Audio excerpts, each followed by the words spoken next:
Barang siapa yang melapangkan satu kesusahan dunia dari seorang mukmin, maka Allah akan lapangkan darinya ya satu kesusahan di hari kiamat nanti. Ini luar biasa nih. Artinya kita mudahkan urusan dia saja. Mungkin dia butuh untuk lunasi utangnya, mungkin dia butuh untuk modal usaha, mungkin dia butuh untuk memenuhi kebutuhan dia, keluarganya. Mungkin dia butuh untuk biaya pengobatan. Mungkin segala macam. Apa saja depan mata kita yang merupakan hajat orang. Lalu kita penuhi, terutama kalau dia orang beriman, maka kita pun akan dilapangkan dari kesusahan apapun di hari kiamat. Dan ini luar biasa karena di hari kiamat tidak bisa lagi kita negosiasi. Hanya yang bisa menyelamatkan kita Allah Azza wa Jalla dan juga amal-amal seperti ini yang sudah Allah mudahkan untuk menjadi wasilah atau penyebab kita bisa selamat. Allahu Rabbi wal Islam dini wa Muhammadan Rasulullah.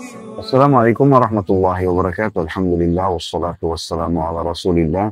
Segala puji dan puja kehadirat Allah Subhanahu wa taala, juga salawat dan taslim kepada Nabi besar Muhammad sallallahu alaihi wa alihi wa sahbihi wasallam. Saudara Siman, seperti biasa di hari yang mulia ini kita akan melanjutkan bedah buku baru yang ditulis oleh Darul Waslin, 10 penyebab lapangnya hati. Dan insya Allah pada kesempatan ini kita melaksanakan secara online tentunya. Dan insya Allah semoga Allah SWT ikhlaskan niat kita dan menerima ini sebagai tambahan amal salih buat kita tentunya. Dan Allah jadikan sebagai ilmu bermanfaat dan memudahkan kita untuk mengamalkan. Serta juga semoga Allah Subhanahu wa Ta'ala menyatukan kita juga di surga Firdausnya tanpa hisab dan mensatukan dalam majelis ilmu yang mulia ini. Allahumma amin. Baik, kita melanjutkan teman-teman sekalian dari 10 poin penyebab lapangnya hati, yaitu yang ke-9 sekarang, berbuat baik kepada sesama.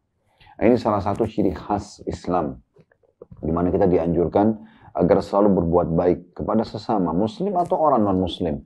Bahkan berbuat baik kepada hewan-hewan pun dan alam di sekitar kita. Artinya kita dianjurkan untuk selalu menjadi orang-orang yang baik. Kata Nabi SAW dalam hadis Bukhari, Inna Allah kataba al-ihsan ala kulli syai'. Allah memerintahkan agar berbuat baik dalam pada segala sesuatunya. Makhluk hidup ataupun yang kita anggap benda mati. Fa idza qataltum fa ahsinul qitla. Kalau kalian harus bunuh dengan cara yang santun. Berhadapan dengan musuh pun kita dianjurkan untuk dengan cara yang santun. Artinya kita kalau sudah menusuknya, membunuhnya, dia mati, selesai. Tidak ada mutilasi dalam Islam, tidak boleh membakarnya, dan segala macam hal yang berhubungan dengan hal-hal yang seperti ini. Kemudian wa idza dzabhtum fa ahsinu dzibha. Kalau kalian harus menyembelih, sembelihlah juga dengan cara yang santun, ya. Maka kita disuruh tajamkan pisau dan juga menenangkan sembelihan kita. Nah, ini diantaranya teman-teman sekalian. Jadi Islam itu luar biasa. Datang untuk menyebarkan kebaikan, ya, ketentraman, keselamatan, kedamaian. Tetapi juga satu sisi Islam akan tetap menegakkan kebenaran di saat memang kebatilan itu coba untuk mengalahkan kebenaran atau mereka akan menyebarkan kerusakan di muka bumi. Maka Islam datang dengan ketegasan di saat itu. Jadi berperang pun adalah satu keputusan yang tepat untuk menyebarkan kebaikan di muka bumi.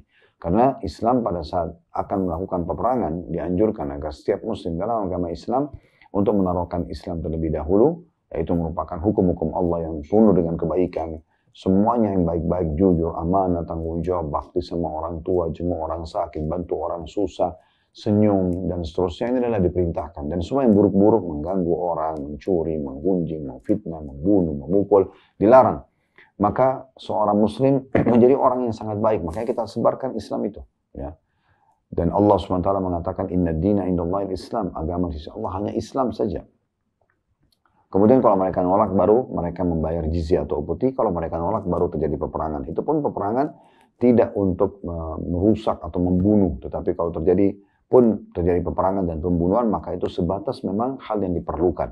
Orang yang menyerah, laki-laki yang sudah tua, renta, orang yang tidak ikut-ikutan, masyarakat sipil, anak-anak kecil, semua itu tidak ada diikutsertakan dalam peperangan. Tapi kalau kafir harbi, orang yang keluar untuk berperang memerangi kaum muslimin dan terjadi pertemuan cekcok atau tektok fisik, ya, maka itu baru terjadi bunuh-membunuh gitu ya. Itu pun dengan cara sudah tadi kita jelaskan hadisnya Nabi SAW mengatakan kalau kalian bunuh-bunuh dengan cara yang santun.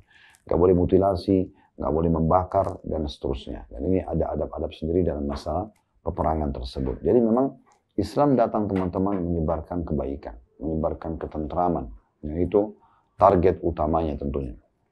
Baik, saya akan bacakan dulu yang ditulis oleh penulis, baru kemudian insya Allah kita akan masuk menambahkan syarah atau penjelasan. Ya. Kata penulis di halaman 43, di poin ke-9, berbuat baik kepada sesama termasuk melapangkan hati seseorang. Berbuat baik kepada sesama dan memberi manfaat kepada mereka dengan apa yang kita miliki berupa harta dan kedudukan adalah sebab kelapangan dada Anda. Karena kita membantu orang lain, ya, maka itu akan memberikan kelapangan buat diri kita sendiri. Karena kita pun ya telah membantu orang lain, kita bisa merasakan suka dan duka kehidupan mereka, sehingga kita bisa ambil pelajaran dari situ. Tidak jarang kita menemukan justru orang yang lebih banyak permasalahan dalam hidupnya, yang akhirnya kita merasa masalah kita jadi ringan. Atau bahkan ada hikmah secara ketakwaan kepada Allah Subhanahu wa taala, kalau kita bantu orang, Allah akan memberikan bantuan kepada kita. Nanti akan kita jelaskan panjang lebar dalam syarah insya Allah. Jadi ini termasuk menyebabkan lapang dada. Lalu selanjutnya kata penulis, sungguhnya orang yang dermawan kepada orang lain adalah orang yang paling lapang dadanya dan paling baik jiwanya. Dengan membantu orang, apakah dengan tenaga, apakah dengan ide, apakah dengan harta. Semua ini teman-teman sekalian menunjukkan orang itu memang punya lapang dada. Dan orang yang seperti ini akan lebih mudah ya untuk memecahkan permasalahan yang sedang dia hadapi. Ya, dia akan lebih tenang dalam hidupnya. Karena itu di sini penerbit menebalkan tulisannya. Karena itu berkeinginanlah untuk memberikan kebaikan kepada sesama. Ya, karena di sini ini titik poinnya di situ ya. Terutama kepada kedua orang tua dan orang yang kedua orang tua ya, dan orang yang menjadi tanggung jawab Anda seperti istri, anak, ya, kerabat dan seterusnya. Ini yang harus didahulukan mulai dari mereka dulu, orang terdekat. Karena ada juga orang subhanallah dia sibuk dengan orang yang jauh, tapi orang terdekat terbengkalai. Mulai dari orang terdekat, kemudian baru orang-orang yang lebih jauh daripada mereka. Maksudnya secara hubungannya. Kemudian setelah itu, ya setelah kedua orang tua, setelah pasangan hidup, anak-anak, kerabat, maka kata penulis perhatikan juga tetangga dan teman-teman Anda. Jangan meremehkan kebaikan sekecil apapun. Karena dalam sebuah hadis kata Nabi SAW, la tahkiranna minal ma'rufi syai'a. Jangan kalian betul-betul pelit dalam satu kebaikan walaupun itu kecil. Jangan dianggap remeh. Tetap berbuat baik. Karena kata Nabi SAW, walaupun engkau bertemu dengan saudaramu muslim dalam kondisi tersenyum, senyum saja sudah cukup dinilai sebuah kebaikan. Dan kata Nabi SAW dalam hadis lain, tabassum fi wajhi akhika sadaqah.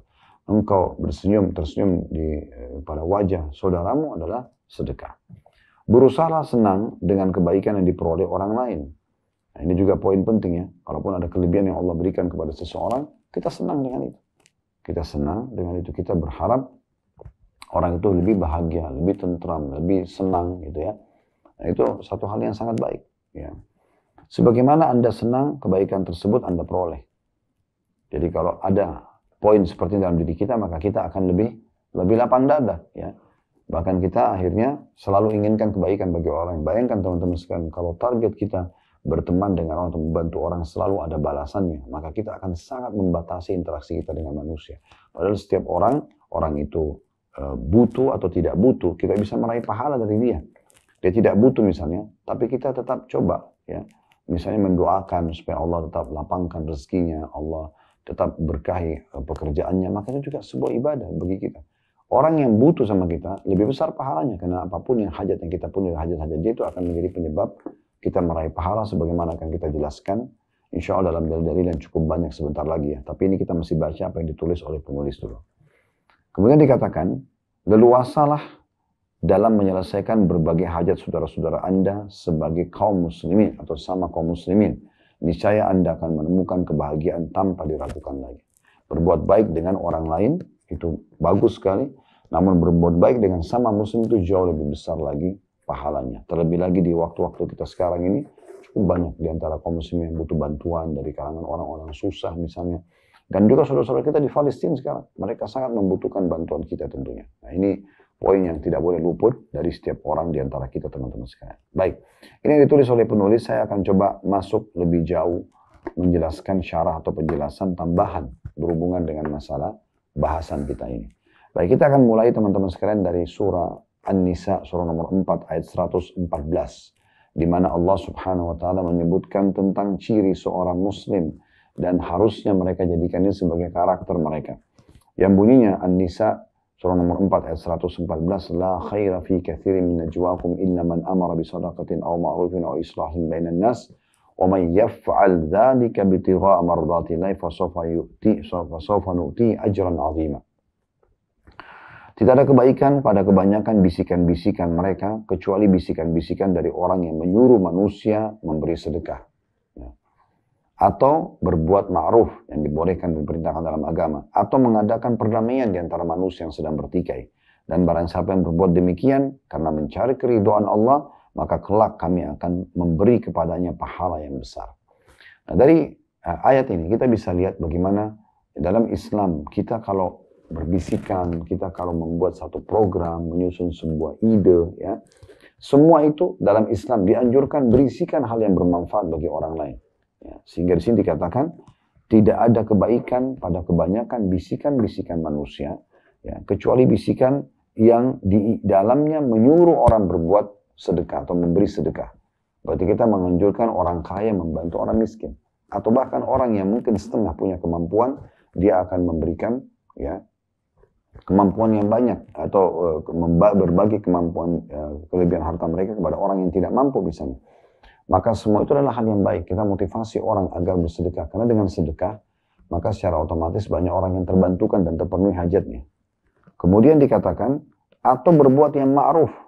Berbuat yang diperintahkan oleh agama. Perintahkan orang sholat, puasa, bakti sama orang tua, yang menjenguk orang sakit, dan apa saja perintah dalam agama kita.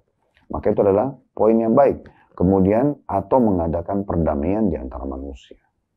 Orang yang ribut, bertikai, kita berdamaikan. Ini semua adalah berhubungan dengan makhluk, sedekah, menyuruh orang berbuat ketaatan, dan juga memperbaiki hubungan yang rusak di antara orang di tengah-tengah masyarakat. Kata Allah SWT, siapa yang berbuat itu karena mengharapkan ridho Allah, pahala dari Allah, bukan dari manusia, maka ya, pasti kami akan berikan kepadanya pahala yang sangat besar. Begitu juga dalam surah Nisa, masih surah Nisa, tapi kita mundur ya, ini di ayat 85-nya. Allah berfirman, "Faman yashfa' syafa'atan hasanatan yakun lahu nasibu minha." Sampai memberikan pertolongan, syafaat yang baik, niscaya ia akan memperoleh bagian pahala dari perbuatannya itu. Dari perbuatan itu sangat luar biasa. Kemudian dalam hadis Nabi SAW, beliau mengatakan, "Man kana fi hajati akhihi, kana Allah fi hajati." Siapa yang memenuhi hajat saudaranya, walaupun kecil, maka Allah juga akan penuhi hajatnya. Nah, ini yang perlu kita fahami poin di sini. Anda kalau meluangkan waktu Anda, ide Anda, energi Anda, harta Anda untuk orang lain, maka berarti menandakan Anda sedang menolong diri Anda sendiri. Karena Allah Azza wa Jalla menggantungkan pertolongannya kepada kita dengan cara kita tolong orang lain. Kita berbuat baik kepada sesama. Makanya Nabi SAW mengatakan, siapa yang memenuhi hajat saudaranya, menutupi kebutuhannya, ya, maka Allah juga akan penuhi kebutuhan dia. Wa man farraja an muslimin kurbatan farrajallahu anhu biha kurbatan min kurabi yaumil qiyamah. Dan barang siapa yang melapangkan kesusahan seseorang muslim, ya, maka Allah pun di dunia, maka Allah pun akan melapangkan, ya, kesulitan dia pada hari kiamat nanti. Jadi unsur timbal baliknya ada. Kita dengan menolong orang, kita akan ditolong. Ya, kita membantu orang, kita akan dibantu. Dan yang bantu kita dan tolong kita bukan manusia lagi, tapi Allah Subhanahu wa Ta'ala langsung. Dan kita tahu Allah berfirman dalam salah satu ayatnya, Inna Allah yarzuqu man yasha' bighairi hisab. Allah kalau sudah memberikan rezeki kepada orang, maka tanpa ada hitungan lagi di situ. Begitu juga masalah menutupi kekurangan dan kesalahan. Lalu kita nasihatin. Dan lanjutan hadisnya kata Nabi SAW, "Man satara musliman satarahu Allah yaumal qiyamah." Dan barang siapa menutupi aib seorang muslim, Allah akan tutupi juga aibnya nanti di dunia, ya, atau di hari kiamat. Nah, hadis ini diriwayatkan oleh Bukhari dan juga Muslim, ya. Kita bisa lihat bagaimana luar biasanya, ya, penyampaian Nabi SAW ini luar biasa gitu. Di dalam hadis yang lain, ya, dan hadis ini juga sama diriwayatkan oleh Muslim, ya, yang berbunyi hadis cukup panjang dari hadis Abu Hurairah radhiyallahu anhu, man naffasa an mu'minin min kurabid dunya naffasallahu anhu kurbatan min kurabi yaumil qiyamah. Barang siapa yang melapangkan satu kesusahan dunia dari seorang mukmin, maka Allah akan lapangkan darinya, ya, satu kesusahan di hari kiamat nanti. Ini luar biasanya. Artinya kita mudahkan urusan dia saja. Mungkin dia butuh untuk lunasi utangnya, mungkin dia butuh untuk modal usaha, mungkin dia butuh untuk memenuhi kebutuhan dia, keluarganya, mungkin dia butuh untuk biaya pengobatan, mungkin segala macam. Apa saja depan mata kita yang merupakan hajat orang, lalu kita penuhi, terutama kalau dia orang beriman, maka kita pun akan dilapangkan dari kesusahan apapun di hari kiamat. Dan ini luar biasa, karena di hari kiamat tidak bisa lagi kita negosiasi. Hanya yang bisa menyelamatkan kita Allah Azza wa Jalla, dan juga amal-amal seperti ini yang sudah Allah mudahkan untuk menjadi wasilah atau penyebab kita bisa selamat. Kemudian kata Nabi SAW, ya, وَمَنْ يَسَّرَ عَلَى مُعْسِرٍ يَسَّرَ اللَّهُ عَلَيْهِ فِي الدُّنْيَا وَالْآخِرَةِ. Ya. Dan barang siapa yang memudahkan urusan orang yang kesulitan dalam masalah utang, maka Allah Azza wa Jalla akan memudahkan baginya dari kesulitan dunia dan akhirat. Ini luar biasa nih, orang yang sudah terlilit utang, dia coba bantu. Maka di sini, secara otomatis, dia sedang membantu dirinya sendiri. Karena kata Nabi SAW, dengan bantu orang terlilit utang, dia usahakan untuk bantu semampunya. Kalau bisa semua bagus, kalau sebagainya saja, tidak masalah. Maka Allah akan mudahkan juga dia di dunia dan di akhirat. Allah akan hilangkan segala kesulitan dia di dunia dan di akhirat. Ya, itu luar biasa ini. Hanya dengan membantu orang. Kemudian, kata Nabi SAW selanjutnya, وَمَنْ سَتَرَ مُسْلِمًا سَتَرَهُ اللَّهُ فِي الدُّنْيَا وَالْآخِرَةِ.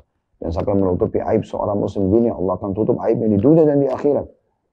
Ya, justru kalau ada aib-aib kita nasihatin, kita luruskan, ya, dan kita tutupin, jangan kita ekspos. Ya. Selanjutnya kata Nabi SAW, Wallahu fi auni al-abdi ma kana al-abdu fi auni akhi. Allah selalu tolong seorang hamba selama dia dalam pertolongan untuk saudaranya.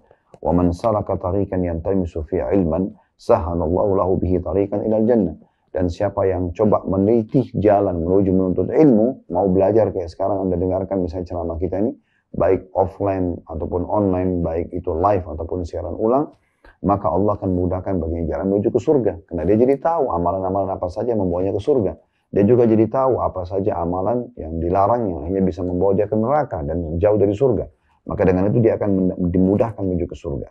Wa majtama'a qaum fi baitin min buyutina yatluna kitab Allah, dan tidak ada satu kaum yang berkumpul di rumah, salah satu dari rumah-rumah Allah, maksudnya masjid, membaca kitab Allah, Al-Quran, wa yatadarasunahu bainahum, dan mereka mempelajari di antara mereka, illa nazalat alaihimus sakinah, kecuali Allah akan turunkan ketentraman pada mereka, wa ghasyiyatuhumur rahmah, mereka akan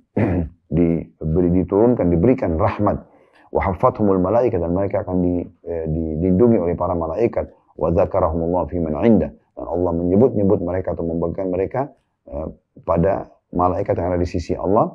Wa man batta'a bihi 'amalu lam yusra' bihi nasabu. Dan barang siapa yang diperlambat oleh amalnya, ya, karena dia justru menunda-nunda amal soleh, ya, baik buat dirinya ataupun membantu orang lain, ya, maka garis keturunannya tidak bisa mempercepatnya. Maksudnya tidak akan ada pengaruhnya garis keturunan dia untuk dia bisa mendapatkan, ya, kedudukan yang tinggi selama dia telat dalam beramal soleh. Nah ini kita lihat banyak sekali motivasi dalam agama kita dari hadis-hadis yang sudah kita bacakan dan juga ayat Al-Quran tadi, bagaimana kita dianjurkan meraih pahala semaksimal mungkin. Dan dalam Islam luar biasa teman-teman, kita bukan hanya mendapatkan pahala dari diri kita sendiri, kita bisa dapat pahala dari orang lain, bahkan dari pelanggaran dia pun. Ya. Seseorang melakukan pelanggaran agama misalnya, lalu kemudian Anda coba meluruskannya, menasihatinya, lalu kemudian, ya, walaupun dia menerima atau tidak menerimanya, dia terima atau tidak, tetap saja Anda dapat pahala. Kalau dia terima dan dia jadi baik, dia taubat, malah akan lebih besar lagi pahalanya. Ya. Begitu juga dengan kelebihan yang dia miliki, misalnya kebaikan, atau dia minta dukungan misalnya dari perbuatan sosialnya, kebaikannya, maka kita dukung, maka itu semua akan menjadi pahala di sisi Allah Subhanahu wa Ta'ala. Rasulullah SAW, ya, apabila didatangi oleh orang-orang yang punya hajat, beliau selalu penuhi. Dan kalaupun ada orang yang minta tolong, kemudian beliau melihat ada beberapa sahabat di hadapannya, maka beliau mengatakan kepada mereka, Ishfa'u tu'jaru. Berikan pertolongan, kalian akan dapat pahala. Wa yaqdiyallahu ala lisan nabihi sallallahu alaihi wasallam ma syaa. Dan Allah akan memenuhi kebutuhan mereka melalui lisan nabinya sebagaimana Allah kehendaki. Dalam hadis Bukhari Muslim. Artinya kalau kalian tidak mau lakukan, dengan penyampaianku ini, kata Nabi SAW, Allah akan datangkan orang yang akan mengambil alih itu. Maksudnya, kalau kalian dapat peluang untuk berbuat baik sama orang lain, lalu kalian tunda, maka kalian akan rugi sendiri. Karena nanti Allah akan datangkan orang yang akan memenuhi hajat tersebut dan hanya mendapatkan pahalanya. Oleh karena itu jangan disia-siakan. Dalam amal soleh kita harus dahulukan diri kita baru kemudian kita berikan peluang itu kepada orang lain. Ini poin harus kita perhatikan baik-baik. Dan dalam hadis lain juga, dari riwayat Imam Muslim, kata Nabi SAW, "Man istata' minkum an yanfa' akhahu falyaf'al." Siapa yang bisa memberikan manfaat untuk saudaranya, apa saja, walaupun sederhana, lakukan itu. Apa saja, ya, lakukan. Maka itu akan memberikan manfaat atau memberikan pahala yang besar di sisi Allah Subhanahu wa Ta'ala. Satu waktu Nabi SAW sedang melakukan perjalanan, ya, maka ada seseorang yang berada di hewan tunggangannya. Ya. Orang tadi memandang ke kiri dan ke kanan. Kemudian Nabi SAW bersabda, "Man kana ma'ahu fadlu dhahrin, falya'ud bihi ala man la dhahra lahu, wa man kana lahu fadl min zadin, falya'ud bihi ala man la zada lahu." Qala fadzakara min asnafil mal ma dzakara hatta ra'ayna annahu la haqqa li ahadin minna min fadl, ya, atau fi fadl, atau riwayat Imam Muslim. Kata Nabi SAW, barang siapa yang memiliki kelebihan punggung, maka hendaklah memberikan kepada orang yang tidak punya kelebihan itu. Tunggangan, siapa yang punya kelebihan ketunggangan, pinjamkan ke orang lain, hadiahkan kepada dia, berikan kepada dia, minimal dipinjamkan kalau dia butuh. Dan barang siapa yang punya kelebihan perbekalan, makanan, pakaian, hendaklah dia memberi kepada orang yang kurang perbekalannya. Berbagi. Kalau kita punya lebih, jangan disimpan. Kasih kepada orang lain. Lalu Abu Sa'id radhiyallahu anhu perawi hadis mengatakan, beliau SAW terus menyebutkan banyak sekali jenis-jenis harta. Ya. Siapa yang punya kelebihan pakaian, siapa yang punya kelebihan tunggangan, siapa yang punya kelebihan rumah, tanah. Terus beliau sebutkan, ya, sampai kami berpikir tidak ada keutamaan bagi kami dalam memilikinya. Hadis ini riwayat Muslim. Artinya sudah, ini semua bagikan aja, ya. Yang cukup untuk kebutuhan kalian, sisanya bagikan. Ya, seperti itulah gambaran dianjurkan oleh Nabi SAW untuk melakukan kebaikan dan meraih pahala dari orang lain. Imam Nawawi rahimahullah menjelaskan hadis, ya, yang baru saja kita sampaikan.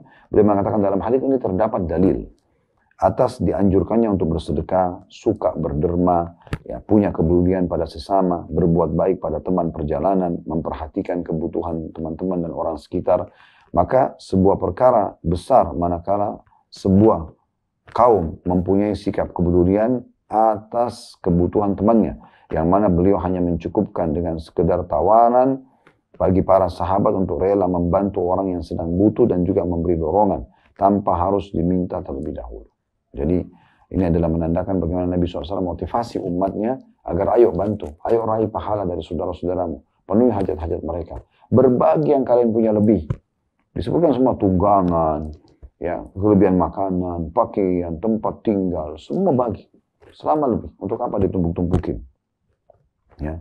Tentu di sini bukan berarti kita tidak boleh punya beberapa produk, misalnya kita punya beberapa baju yang bisa kita persiapkan untuk kita pakai. Tapi kalau ada lebih yang memang tidak dipakai sama sekali, maka tidak ada masalah kita berbagi dan akhirnya lebih bermanfaat kepada orang lain. Ya. Dan ini berarti menandakan semua pintu-pintu kebaikan itu terbuka untuk kita buat kebaikan-kebaikan. Demikian juga dalam hadis Bukhari Muslim, kata Nabi SAW, "Kullu sulama minan nasi alaihi sadaqa, kulla yawmin tatlu'a fihi syams." Setiap sendi seseorang itu harusnya dikeluarkan sedekah, ya, setiap kali terbit matahari. Kita disuruh berikan sedekah. Qala ta'dilu baina itsnaini sadaqah. Engkau memperbaiki hubungan antara dua orang, ya, yang sedang bertikai sedekah. Perbaikin mereka supaya jangan biarkan syaitan merusak hubungan di antara keduanya. Suami istri kah, sahabat kah, perbaiki di antara mereka semaksimal kita mampu. Itu terhitung sedekah. Wa tu'inu rajulu fi dabbatihi fatahmiluhu, ya. Fatahmiluhu 'alaiha aw tarfa'u lahu 'alaiha mata'ahu sadaqah. Ya, juga sisi lain kata Nabi SAW, engkau menolong seseorang yang berkendaraan lalu engkau bantu dia untuk naik kendaraannya atau mengangkat barangnya, ya, ke tunggangannya itu, atau membantu membawa, misalnya kita kayak kresek belanjaan atau apa, maka itu juga dihitung sedekah. Itu Nabi rincikan luar biasa nih, sampai pada hal-hal yang seperti ini, detail sekali. Jadi sekali lagi, engkau memperbaiki dua orang yang sedang bertikai sehingga mereka baikan, itu sedekah, pahala besar. Engkau membantu seseorang untuk naik ke tunggangannya atau membawakan barang-barangnya, juga sedekah. Qala wal kalimatu thayyibatu sadaqah. Lalu Nabi SAW juga mengatakan, dan perkataan tutur kata yang baik juga terhitung sedekah. Wa kullu khutwatin tamshiha ila shalah sadaqah. Dan setiap langkah yang kau lakukan untuk menuju ke masjid salat juga dihitung sedekah. Wa tumitul adha 'anit tariq sadaqah. Dan engkau juga menghilangkan sesuatu yang menghalang atau yang bisa mengganggu orang di jalan, itu adalah sedekah.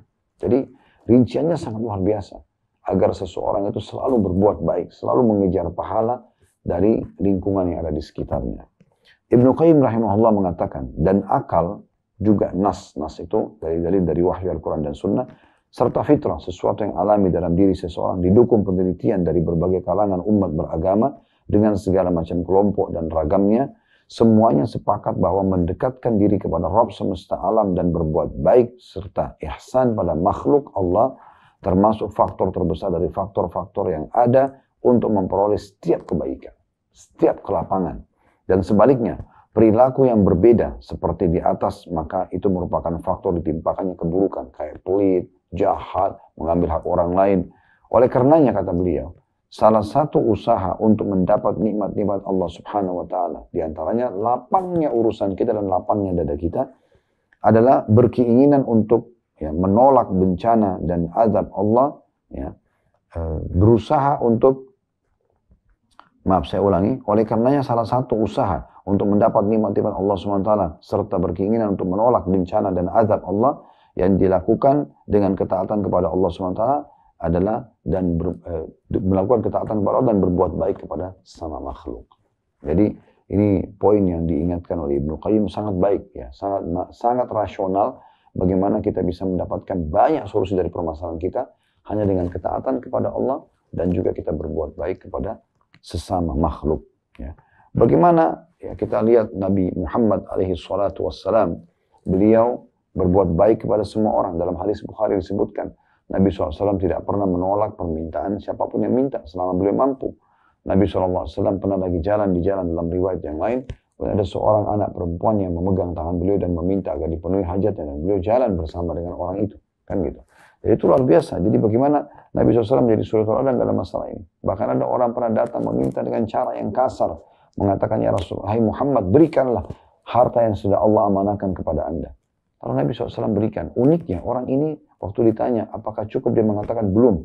Sampai mayoritas sahabat di masjid sempat marah dengan orang ini. Kemudian Nabi SAW mengatakan, kami sudah tidak punya lagi di masjid, tapi kamu boleh ikut ke rumah kami. Maka dia pun ikut ke rumah Nabi SAW, lalu Nabi berikan sampai orang itu mengatakan sudah cukup. Maka lalu dia mengatakan, jazakallahu khairan, semoga Allah balas anda dengan kebaikan. Kata Nabi SAW, perkataanmu yang bagus ini, saya berharap kamu ucapkan di depan para sahabatku. Karena tadi pada saat kau minta di masjid dan kami berikan dan engkau mengatakan belum cukup, sepertinya ada yang mengganjal dalam hati mereka. Maka bisakah kau ikut sekarang ke masjid lalu kau ucapkan apa yang baru kau ucapkan? Bilang jazakallah khair. Berterima kasih pada orang. Dia mengatakan bisa. Lalu Nabi SAW ingin memperbaiki kondisi hati para sahabatnya yang tadi sudah sempat jengkel karena orang ini meminta dengan cara yang kurang santun kepada Nabi SAW. Maka Nabi pun mengatakan, sesungguhnya saudara kalian ini datang meminta hajatnya dan kami berikan, lalu dia menganggap belum cukup. Lalu kami ajak ke rumah kami dan kami berikan, ternyata dia sudah mengatakan cukup. Maka dengarkanlah baik-baik. Bagaimana? Apakah sudah cukup untukmu? Orang itu mengatakan, iya cukup, jazakallahu khairan. Lalu Nabi SAW langsung closing, tutup pembicaraan itu sambil mengatakan, lihat, dia sudah mengucapkan yang baik.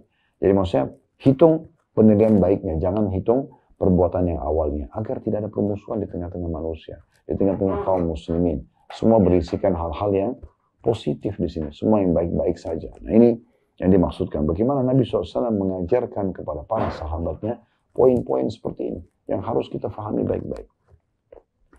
Contoh yang lain tentunya bagaimana Nabi Yusuf alaihissalam juga dalam kisah sangat dermawan, suka membantu orang-orang yang membantu pada saat mereka peceklik. Dalam surah Yusuf diceritakan bagaimana Nabi Musa alaihissalam membantu penduduk wanita yang ada di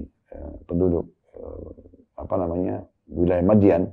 Dua wanita yang minta bantuan atau butuh bantuan untuk diisikan air. Allah gambarkan, walaupun itu sebenarnya sederhana mengambilkan air dari sumber lalu memudahkan untuk dua wanita tersebut yang nanti salah satunya jadi istri beliau tentunya. Maka itu juga adalah contoh yang disebutkan dalam Al-Quran. Dan bagaimana cukup banyak contoh-contoh dari para nabi-nabi dalam masalah ini, juga dengan para sahabat Nabi ridwanullah alaihim. Bagaimana Khadijah radhiyallahu anha membantu Nabi SAW, membantu kerabat. ya, membantu kaum muslimin, membantu dakwah ini dengan hartanya. Makanya Nabi SAW pernah berkata kepada Aisyah, wahai Aisyah, tidak akan pernah ada yang bisa menggantikan Khadijah, karena dia beriman padaku di saat orang-orang tidak beriman, dan dia membantu agama ini dengan seluruh hartanya. Radhiyallahu anha. Jadi memang luar biasa. Nah ini disuruh untuk berbuat baik seperti ini. Dan ciri Nabi SAW memang seperti itu. Makanya Khadijah sendiri memuji Nabi SAW sambil mengatakan, waktu beliau ketakutan pertama bertemu dengan Jibril di Gua Hira, di Jabal Nur, beliau ketakutan pada saat itu. Apa ini? Karena belum pernah bertemu dengan malaikat dengan postur aslinya, Jibril AS. Maka kata Khadijah menghibur suaminya, sungguhnya apakah engkau kira engkau diganggu oleh syaitan atau jin?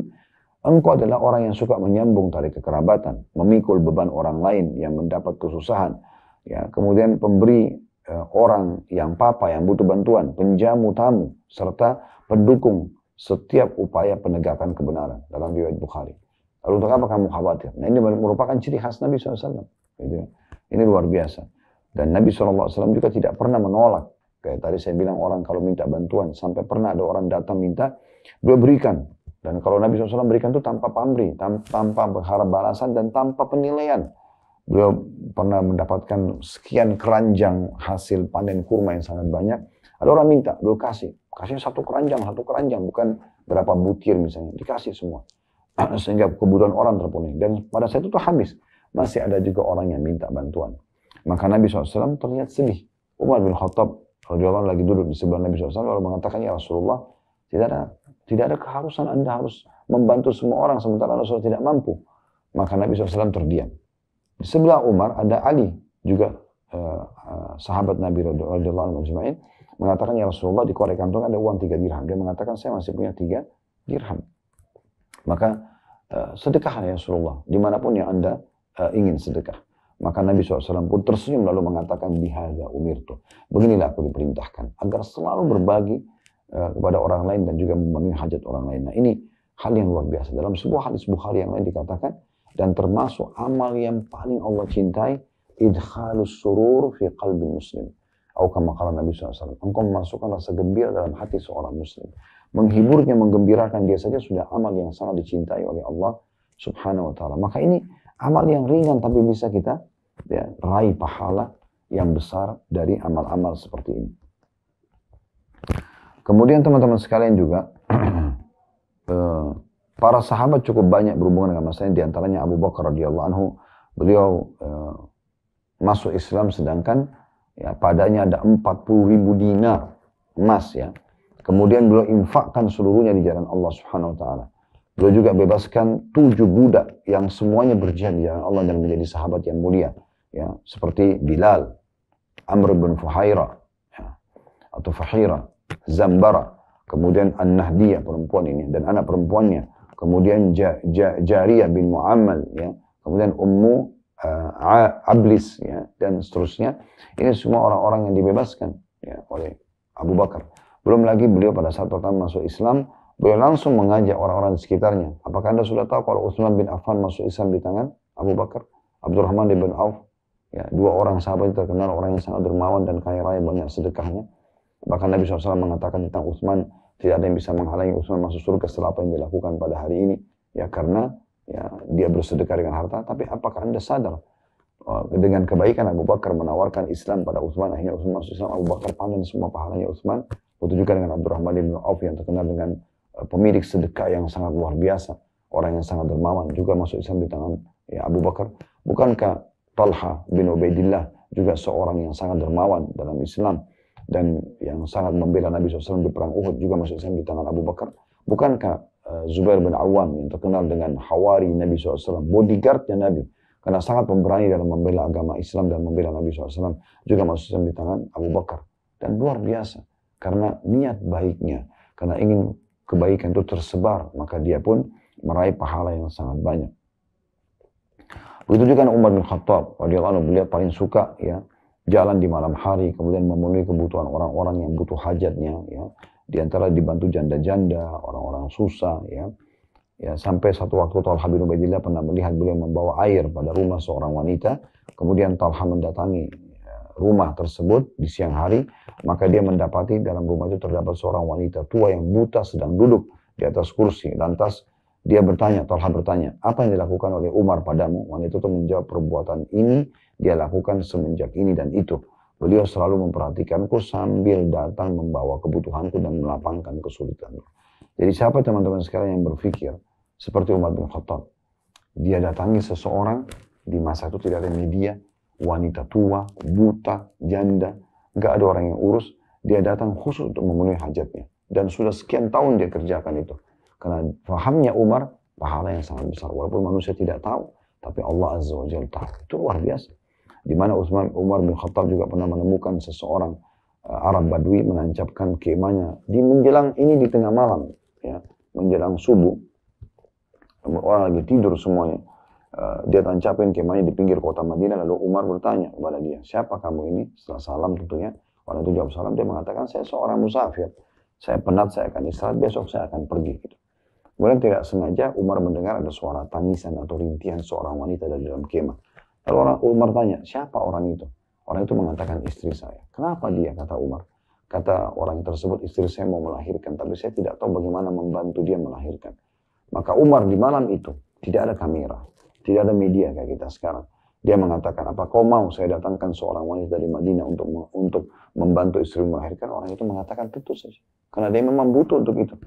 Maka Umar bin Khattab bukan membangunkan seluruh muslimin atau orang siapa saja yang paling dekat dengan orang itu. Tapi dia pulang ke rumahnya, dia bangunkan istrinya yang kebetulan waktu itu adalah anak Ali bin Abi Thalib, berarti cucu Nabi SAW. Ya. Dia mengatakan, wahai cucu Rasulullah, apakah engkau mau mendapatkan pahala seorang wanita ini, seorang muslim yang mau melahirkan, butuh dibantu, apakah engkau mau dapatkan pahala dengan cara membantu seorang muslim yang mau melahirkan di pinggir kota Madinah? Dia mengatakan tentu saja. Maka sang Raja Umar dan sang Ratu, ya, Ummu Kalthum radhiyallahu anhu majma'in, keluar malam itu tidak ada kamera, tidak ada yang ikutin, tidak ada yang tahu, tidak ada yang cerita ini, kecuali orang sebagian kecil, orang yang sempat melihatnya pada masa itu tentunya, dan akhirnya menjadi buah bibir. Allah SWT sebarluaskan. Mereka datang, lalu mereka memecahkan perkara orang Badui tersebut. Dan ini luar biasa. Orang Badui pun itu tidak tahu kalau itu Umar bin Khattab. Dia duduk ngobrol sama laki-laki tersebut sampai istrinya berhasil membantu wanita itu melahirkan. Setelah melahirkan dan terdengar suara bayi istrinya, Umar tidak sengaja mengatakan, wahai Amir Mukminin, sampaikan kepada temanmu kalau istrinya sudah melahirkan. Begitu mendengarkan kata-kata Amir Mukminin, berarti itu pemimpin orang beriman, ini raja. Maka orang Badui tersebut kaget. Lalu dia mengatakan, apakah anda Amir Mukminin Umar bin Khattab? Kata Umar, iya. Orang itu ketakutan. Dia mengatakan, maafkan saya. Kata Umar, tidak ada masalah, itu hak kamu. Besok, ya, kalau kamu butuh apa-apa, datanglah kepadaku dan aku akan penuhi hajatmu. Seperti itu luar biasa. Bagaimana Utsman bin Affan radhiyallahu anhu membeli sebuah sumur dengan harga 30.000, ya, atau tepatnya 35.000 dirham, ya, untuk diwakafkan agar muslimin bisa memakainya dan untuk Ibnu Sabil. Dan sampai hari ini sumur itu masih ada di kota Madinah. Bagaimana Ali bin Abi Thalib juga radhiyallahu anhu, ya, pernah ada orang yang datang kepada beliau sambil mengatakan, wahai Amir Mukminin, aku ada keperluan bersama atau pada anda. Namun sudah aku adukan terlebih dahulu kepada Allah sebelum aku mendatangi anda. Maka jika anda mengabulkan hajatku, aku akan memuji Allah subhanahu wa ta'ala dan berterima kasih kepada anda. Bila tidak, maka aku akan memuji Allah, ya, dan memberi udzur pada anda. Maka Ali bertanya, tulislah hajatmu di atas tanah. Maka aku tidak suka kalau melihat kehinaan meminta-minta pada wajahmu. Tulis, jangan bilang sebutin hajatmu, tapi tulis di atas tanah supaya seakan-akan kau tidak minta kepadaku. Maka orang tersebut menulis, ya, aku orang yang dirundung kebutuhan. Lalu Ali mengatakan, aku memiliki pakaian. Maka beliau meminta supaya diambilkan pakaian tadi, lalu diberikan kepada orang tersebut. Kemudian laki-laki itu langsung memakainya dan bersenandung dengan bait syair yang masyhur. Kurang lebih artinya, engkau telah memberi pakaian, sungguh nampak keindahan. Kelak aku akan selalu memberimu pakaian pujian karenanya, karena pemberian pakaian ini. Jika engkau memperoleh pujianku, engkaulah sang penderma. Aku tidak sedang mengharap balasan dari ucapanku ini. Sungguh pujianku menggugah ingatan pada yang dipuji. Bagikan air hujan yang mampu menumbuhkan tanaman dan gunung. Jangan engkau remehkan kebaikan sepanjang hayatmu, karena tiap hamba akan mendapat balasan atas amalnya. Ali menyaut, aku masih punya dinar. Maka beliau pun meminta supaya dibawakan sebanyak 100 dinar, lalu memberikan kepada orang tadi. Orang tersebut berkata sambil menghitung dengan jarinya, wahai Amir Mukminin, engkau memberiku pakaian dan 100 dinar? Kata Ali, iya. Ya. Imam Az-Zahabi mengomentari ya, satu waktu Syekh Islam Ibnu Taimiyah sambil mengatakan, dan beliau sangat dicintai oleh para ulama. Ibnu Taimiyah dicintai di masanya oleh para ulama, orang-orang saleh dari kalangan prajurit dan pemimpin, para pedagang dan orang-orang besar serta masyarakat umum. Mereka semua mencintainya dikarenakan jasa beliau bisa memberikan atau yang bisa mereka rasakan manfaatnya baik malam maupun siang, yaitu dengan tulisan dan ucapan-ucapan beliau. Dan begitu terus turun-temurun sampai di ulama-ulama di masa kita sekarang pun mereka terus mengerjakan kebaikan-kebaikan. Dinukil dari para ulama, Syekh bin Baz, Syekh Utsaimin, dan ulama-ulama yang besar. Mungkin di negara kita juga Indonesia cukup banyak di antara orang-orang yang penderma, ya, para ulama yang praktisi. Mereka itu memang mempraktikkan dengan mengejar kebaikan-kebaikan untuk orang lain. Bagi mereka, bagaimana bisa meraih pahala yang besar selain daripada amal kita pribadi dari orang-orang tersebut. Nah, ini yang dimaksudkan dari inti bahasan kita. Jadi ini sejalan dengan sabda Nabi SAW, sana'il ma'ruf, taqi masari'is su' wa sadaqatus sir tudfi ghadabur rabb. Semua perbuatan ma'ruf akan menjaga pelakunya dari kejahatan perbuatan buruk. Dia akan selamat dari berbuat keburukan, dia juga akan selamat dari keburukan orang lain. Dan sedekah dikala tidak terlihat orang banyak akan meredakan ya, murkahnya Allah Subhanahu wa ta'ala. Seorang sahabat namanya Hakim bin Hizam radhiyallahu anhu mengatakan, tidaklah di pagi hari lalu aku menjumpai di pintu rumahku seseorang yang membutuhkan keperluan, melainkan aku akan penuhi, ya, karena memang ya, melainkan aku mengetahui bahwa itu adalah musibah bagiku, ya. Maksudnya di sini dia mengatakan, tidaklah aku melihat seseorang di pagi hari pada saat mengetuk pintu rumahku atau buka pintu rumahku yang meminta kecuali aku anggap itu musibah bagi aku. Kenapa? Karena aku harusnya membantunya, ya, atau tidak membiarkan itu terjadi. Lalu kemudian dia sibuk untuk membantu orang-orang yang susah. Ya. Begitu juga dengan Ibnu Abbas, beliau mengatakan ada 3 golongan aku tidak sanggup untuk membalas kebaikannya. Seseorang yang memulai salam bersamaku atau kepadaku, dan seseorang yang mempersilakan duduk untukku dalam satu majelis, dan seseorang yang kakinya terkena debu karena berjalan ingin memberi salam padaku. Ya. Jadi ini Abdullah bin Abbas radhiyallahu anhu mengatakan, orang-orang yang berbuat baik seperti ini walaupun sederhana, hanya untuk mengucapkan salam, hanya untuk menyenangkan kabarku, itu adalah aku tidak bisa membalas kebaikan tersebut. Karena memang ya mereka luar biasa dalam mencari dan meraih pahala tentunya, meraih pahala. Ya. Allahu a'lam.